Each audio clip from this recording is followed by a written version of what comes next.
We are of Lilith. Lilith is of God.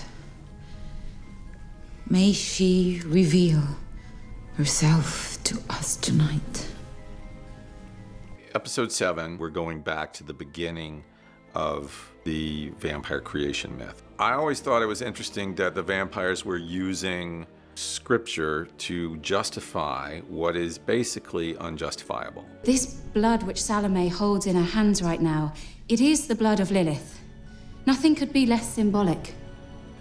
Whatever doubts any of us have will be erased. So this is our way of exploring what religion can do and how people can become sort of hypnotized by it to the point that the religious aspect absolves them of any responsibility.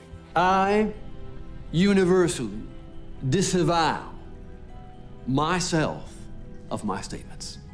I love Lilith. Praise her.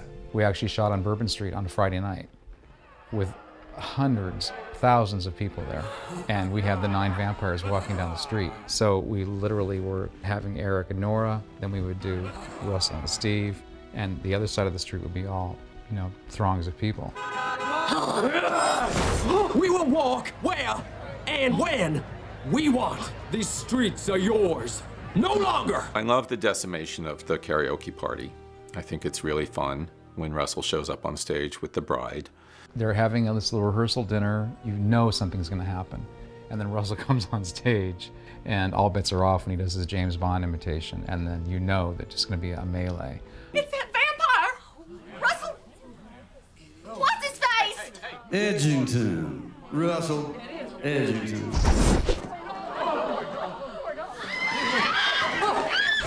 One of the fun things about the karaoke bar, that we came up with the idea of using the crane to like come in on the karaoke bar the first time.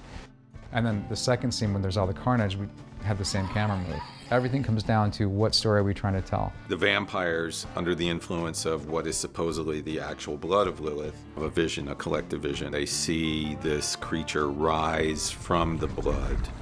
Lilith, being sort of this Mesopotamian goddess, first vampire woman, gives the authority, the right to drink blood. Everything that the history of the show has told us is not correct, especially through the character of, you know, Bill, where Bill, he goes right back down and he feeds again. After he's already said to Salome, I feel like mainstreaming is the only way. But he drinks the blood and you see he's on a cusp of change.